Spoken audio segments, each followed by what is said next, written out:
위기 때의 경제 정책, 그런 제목입니다. 자, 위기 때의 경제 정책입니다. 오늘 큰 위기를 맞은 애굽의 사람들을 위해서 요셉이 어떤 경제 정책을 쓰고 있나, 또 우리나라는 온 이 시대에 어떤 정책을 써야 할까, 성경에 근거해서 생각해 보겠습니다. 자, 코로나19 때 많은 분들이 일자리를 잃었죠. 특별히 식당이 문을 닫았습니다. 그런데 지금 식당을 오픈해서 또 하나의 문제의 벽에 부딪히게 된 것입니다. 사람들이 없는 것입니다. 일할 사람이 없는 거죠. 참 어려운 시대를 우리는 살아가고 있습니다. IMF 때나 모기지론 사태나 이런 큰 위기처럼 경제적인 어려움이 닥치고 있다. 그렇게 이제 많은 분들이 이야기를 하죠. 자, 오늘 창세기에는 대흉년의 때, 무서운 7년의 경제 한파가 몰아닥치고 있는 것이 오늘 본문입니다. 자, 애굽이라는 거대한 나라가 부도날판이 돼 버렸습니다. 자, 7년 동안 대풍년을 누릴 때 마음대로 흥청망청 살았죠. 유동성 공급 많이 하게 되고 돈이 풀리고 그런 거죠. 애굽 사람들에게는 결국은 엄청난 7년 대풍년이 있은 후에 엄청난 흉년이 닥쳤습니다. 자, 요셉이 이 대흉년을 맞이했을 때 쓰는 정책, 경제 정책은 무엇이었을까? 그래서 이 사회에 대해 구조적인 부분의 문제들을 어떻게 해결하고 새롭게 시작을 할 수 있었을까 하는 이야기입니다. 자, 위기 때의 경제 정책, 그 첫 번째입니다. 첫 번째는 절대 무상으로 도움을 주지 말아라입니다. 절대 무상으로 도움을 주지 말아라. 공짜입니다. 절대로 어렵다고 해서 공짜, 무상으로 무엇인가를 제공해서는 안 된다 하는 것입니다. 모두 다 예외 없이 돈을 주고 사 먹도록 했습니다. 비축한 양식이 충분히 있었죠. 그러나 돈을 더 찍어내는 일을 하지 않았습니다. 결국은 어떻게 정책이 흘러가느냐, 그 하나가 뭐냐면, 자, 돈을 내고 양식을 사게 했습니다. 그러니까 돈이 바닥이 났죠. 자, 돈이 바닥이 나니까 그 다음에 돈이 없으면 가축을 가지고 와라. 그래서 이 가축을 받고 식량을 내주기 시작을 합니다. 자, 가축이 없어졌습니다. 그럼 이번에는 먹고 살기 위해서 뭘 해야 되냐? 땅을 가지고 와라 그랬어요. 땅을 팔게 했습니다. 그 다음에는 자, 몸을 담보로 받고 식량을 배급해 주었습니다. 자, 공짜. 이 공짜가 정말로 무서운 것이라는 것입니다. 공짜에 길들여지면 이게 답이 없어요. 자, 공짜로 귀한 것을 받기 시작하면 자립의 의지가 꺾이죠. 창의적인 지혜, 이런 것들은 생겨나기가 어렵습니다. 받는 것에 익숙해지면 스스로 진정한 행복을 모르게 되어 있는 것이죠. 자, 교회라고 하는 이 공동체는 아름답게 사람들을 이끌어가는 축복된 공동체입니다. 근데 이제 교회가 결정적으로 실수를 하는 경우들이 참 많죠. 그것은 뭔가를 막 무상으로 이렇게 지원하고 막 이렇게 하면 될 것 같지만, 실제 무상의 지원이라고 하는 것은 엄청난 함정이 있다는 것을 알아야 합니다.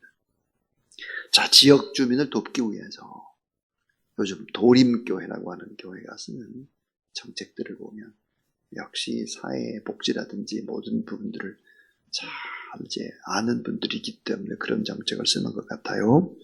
이 도림교회에서는 손해보는 바자회를 합니다. 지역 주민들을 위해서. 이게 뭘까? 무상으로 가져가세요. 무, 배추. 그럼 가져가면서도 욕해요. 조금이라도 흠 있는 게 있을 수 있잖아요. 근데 어떻게 하느냐? 좋은 물건을 돈을 받고 판대. 싸게 파는 것입니다. 싸게 팔아서 교회가 손해보는 일을 하는 것입니다. 또 너무 또 싸게 팔게 되면 지역도 상권과의 문제가 생기기 때문에 정말 좋은 물건을 갖다가 좀 싸게 이렇게 공급하는 것입니다. 손해보고 파는 거죠. 자, 창세기 47장 16절부터 17절의 말씀을 보면 요셉이 이르되 너의 가축을 내라 돈이 떨어졌은즉 내가 너의 가축과 바꿔주리라. 17절 그들의 가축을 요셉에 끌어오는지라. 요셉의 그 말과 양떼와 소떼와 나귀를 받고 그들의 먹을 것을 주되 곧 그 모든 가축과 바꾸어서 그해 동안에 먹을 것을 그들에게 주니라. 그랬습니다. 비축한 양식이 있습니다. 공짜로 풀지를 않습니다. 대가를 요구합니다. 자, 무상으로 도움을 주지 말아라 하는 것입니다. 두 번째입니다. 두 번째는 생활 규모를 줄여서 꼭 가난을 체험하게 하라 하는 것입니다. 생활 규모를 줄여서 꼭 가난을 체험하게 하라 하는 것입니다. 지난 7년 동안 애굽 사람들은 너무 풍년에 길들여져 있었죠. 생활 규모는 커질 대로 커졌습니다. 방만한 운영을 한 것입니다. 정부가 또는 다른 사람들이 이 위기를 책임져 주겠지. 정부가 하는 일이 뭐야? 부자들이 하는 게 뭐야? 이런 생각을 가지면 안 되는 거죠. 자, 아무리 창고에 곡식이 있다 하더라도 절대로 이 흉년은 감당할 수 없음을 요셉은 알았습니다. 진정한 흉년이라는 것이 뭘까? 사람들의 의식 구조라고 하는 것을 알아야 합니다. 자, 이 가난의 경험이 없으면 사실 망하는 것입니다. 부유하기 원하면 먼저 가난해져 보라고 하는 것이 성경입니다. 게으른 자는 먹지도 말라. 이게 성경이죠. 높아지면 먼저 낮아져야 한다는 것입니다. 이 가난의 경험이 이게 정말 중요한 것이다 하는 것이죠. 가난의 체험이 없으면 이웃의 소중함을 절대로 모릅니다. 자, 가난의 체험이 없으면 작은 것에 대한 감사 없습니다. 가난의 체험이 없으면 나라는 무서운 인간, 이기적인 나를 꺾을 수가 없습니다. 아주 중요한 얘기예요. 자, IMF 때 우리 김대중 대통령이 썼던 정책 가운데 참 좋은 정책. 정말 세계사에 그런저런 오르내리는 정책이 있습니다. 금모으기입니다. 다 금모으기를 했는데 정작 부자들은 내놓지 않았습니다. 정작. 우리는 알아야 합니다. 오늘 본문 속에 18절에 그 부자들에 관한 이야기가 있습니다. 자, 제가 요절이라고 그랬어요. 같이 한번 읽어보죠. 시작. 자, 그 해가 다 가고 새 해가 되매 무리가 요셉에게 와서 그에게 말하되 우리가 주께 숨기지 아니하나이다. 우리의 돈이 다 하났고 우리의 가축대가 주께로 돌아갔사오니 주께 낼 것이 아무것도 남지 아니하고 우리의 몸과 토지뿐이다. 자, 19절까지 이어지는데요. 우리가 어찌 우리의 토지와 함께 주의 목전에 죽으리까? 우리의 몸과 우리의 토지를 먹을 것을 주고 사소서 그랬는데, 자, 18절에 아주 중요한 단어. 그 해가 다 가고 새 해가 되매 무리가 요셉에게 와서 그에게 말하되 우리가 주께 숨기지 아니하나이다. 그렇습니다. 자, 주께 숨기지 아니하나이다. 이 말에 아주 깊은 의미가 있습니다. 이제는 감춘 것이 하나도 남지 않았습니다. 이제는 숨긴 것이 없습니다. 이 말이에요. 나를 위해서 쌓아둔 그 숨긴 것이 있었다는 것입니다. 끝까지 안 내놓고 있는 사람들이 누굴까? 부자들이에요. 부자들. 여러분, 이 애굽이라는 나라가 어떻게 귀한 재물이나 이런 것들을 쌓아놓을 수 있을까? 물론 요셉이 정책을 잘 쓴 것도 있지만 사실은 착취입니다. 착취. 뺏은 거예요. 작은 나라의 것을 뺏고 가난한 자의 것을 뺏고 빈익빈 부익부의 현상이 일어났던 것입니다. 여러분, 자본주의 사회 속에서 부자가 될 수 있다고 하는 것은 어떤 것과 연결이 될까요? 많은 부분 정경유착이라든지 또 많은 소비자들로부터 다 모은 것들입니다. 내놔야 됩니다. 이런 어려운 때. 다시 말하면 이 어려운 때 벌써 SK그룹이라든 이런 그룹들 어때요? 자금을 확보하기 위해서 쫙 긁어 모으고 어음을 내놓고 이런 방법들이 국민들에게 주는 엄청난 좌절감이라고 하는 것을 이 부자의 사람들이 알아야 할 텐데요. 왜 위기는 반복될까? 작은 자, 고통받는 자를 돕지 않기 때문에 위기가 반복이 되는 것입니다. 그러므로 어때요? 감춘 것이 하나도 없도록 남기지 않고 다 내놨다는 거예요. 내놔야죠. 내놔야 합니다. 부자들이 내놓지 않으면 안 되는 것이죠. 남을 위해 쌓아둔 불의한 착취한 것들도 다 내놔야 되죠. 부자들이 곳간을 열어야 하는 것입니다. 비자금, 검은 돈, 지하로 흐르는 돈줄, 이것을 차단하지 않으면 아무리 경제 정책 좋은 곳이 나와도 백약이 무효죠. 그것은 안 되는 것입니다. 이어른 교수님이 썼던 책 가운데 참 명저가 있습니다. 그 명저가 뭘까? 그 하나가 이것입니다. 생명이 자본이다. 생명이 자본이라는 거예요.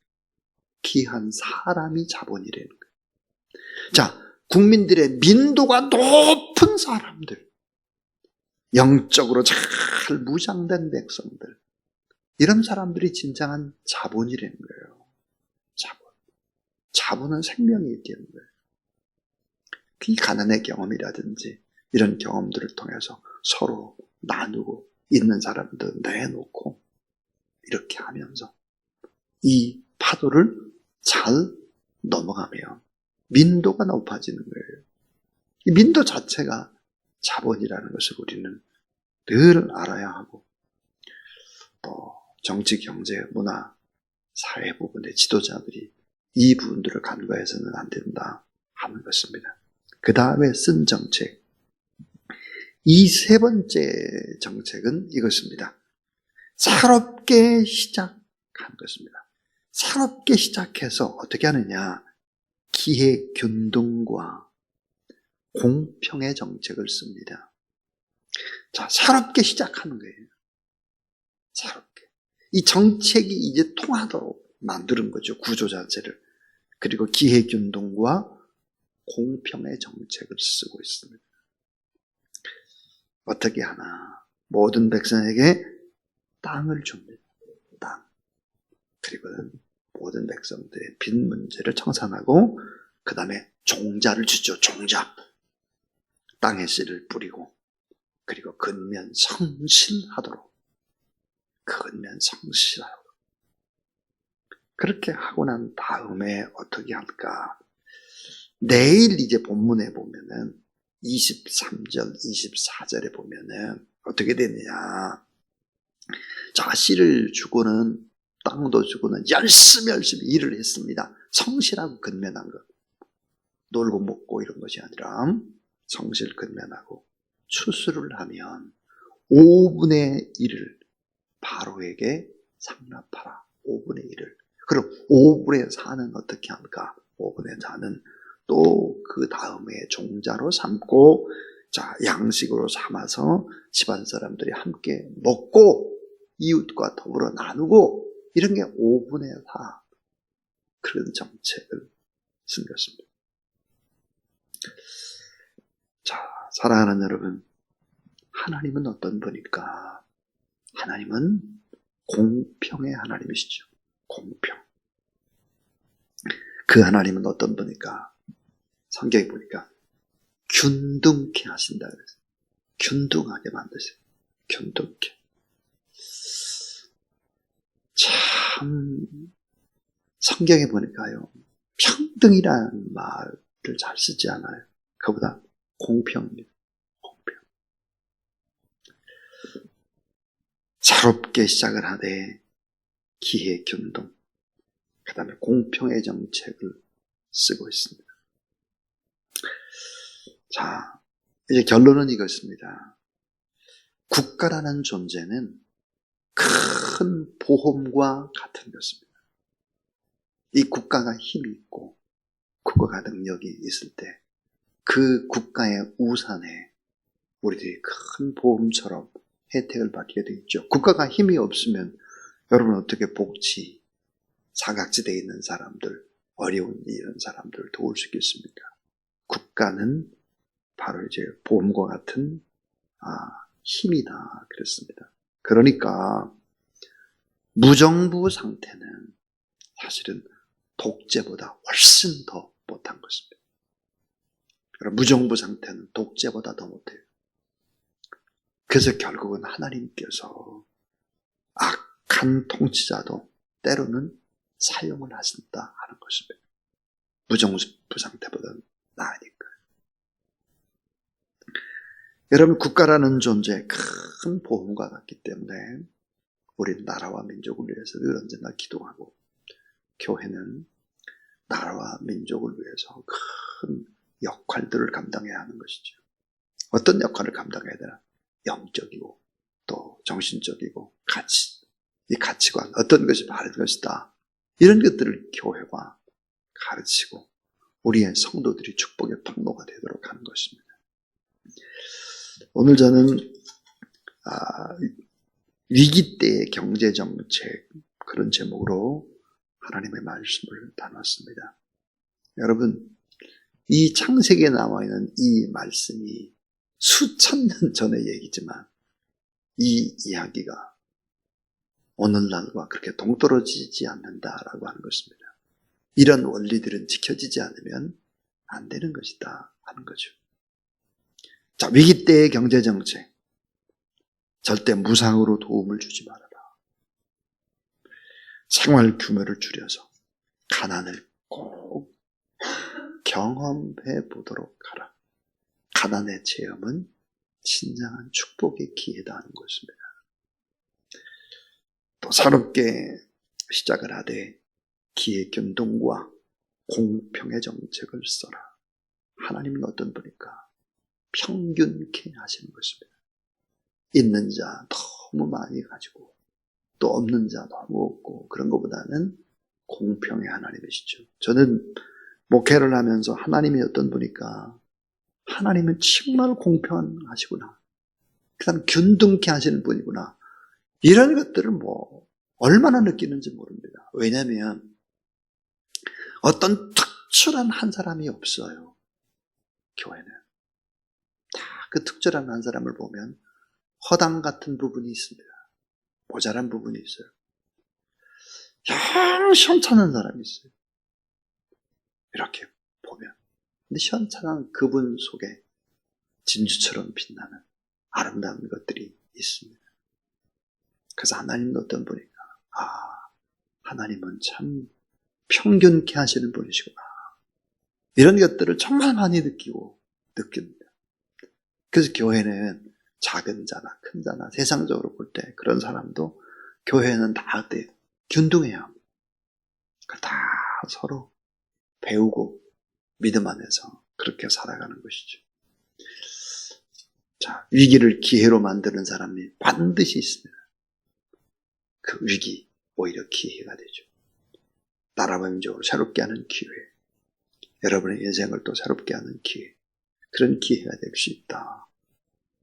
위기를 기회로 만드는 하나님의 귀한 종들이 다 될 수 있기를 주님의 이름으로 축원합니다. 436장입니다. 436장 찬송 드리겠습니다.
주 예수 그리스도의 무한하신 은혜와 우리 하나님의 놀라운 사랑과 성령의 거룩한 역사하심, 이 위기 때에 오히려 기회로 삼고 더 축복의 통로가 되고 더 간절히 기도함으로 말미암아 이런 경험들이 더 큰 축복으로 이어지는 기적의 역사가 나타나기를 원하는 모든 성도들 머리 위에 나라와 민족과 저 열방의 땅에 애쓰고 수고하는 선교사님들 사역과 저 북한 땅 위에 이제로부터 영원토록 함께 하옵시기를 간절히 축원나옵나이다.